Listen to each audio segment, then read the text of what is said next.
A tiger in the zoo. The poem explains the situation of a tiger in the zoo. The poet narrates a tiger's erstwhile life in the jungle when he was a free animal and now when he is caged in the zoo. The poem begins by describing the physical features of the tiger, which is kept in a little cage. The poet then goes on to describe how a tiger's life would have been if he was in the jungle. In the end, the poet once again explains the situation of the tiger in the cage. The poet says that cage life has changed the personality of the tiger. He further elaborates that the tiger was a powerful and brave animal in the jungle, and villagers were terrified by his power. However, now the tiger has been confined in the cage and has turned into a helpless and powerless animal. A tiger in the zoo. He stalks in his vivid stripes, the few steps of his cage, on paths of velvet quiet. In his quiet rage, he should be lurking in shadow, sliding through long grass,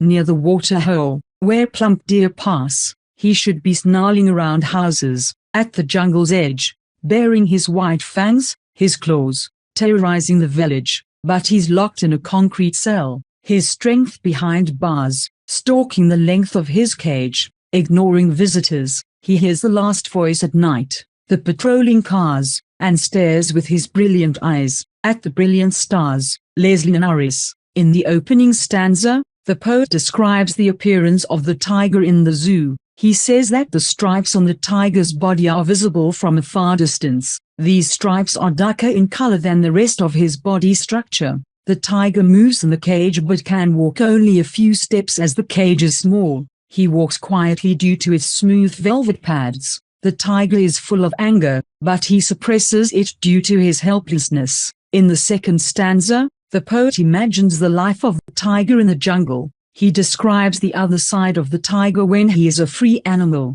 The poet says that, in the natural habitat, that is, the dark forest, the tiger would have been lying in the shadow of the tree or hiding in the long grass to prevent other animals from noticing his movement. In this way, he would reach the water hole where all the animals of the forest come to drink water. When a deer would pass through the water hole, he would attack him and have him as a meal for the day. In the third stanza, the poet says that the tiger would be growling at the edge of the jungle near the village. The tiger would show his white long sharp teeth and long carved nails while moving here and there to scare the villagers. Here, the poet wants to convey that if we destroy the forests, then tigers will forcefully come out to towns and villages for their food. Thus, they will become the cause of terror for humans. In the fourth stanza, the poet stops imagining the tiger's forest life and returns to the real condition. The poet says that the tiger is locked in a strong cell, which is made up of sturdy material.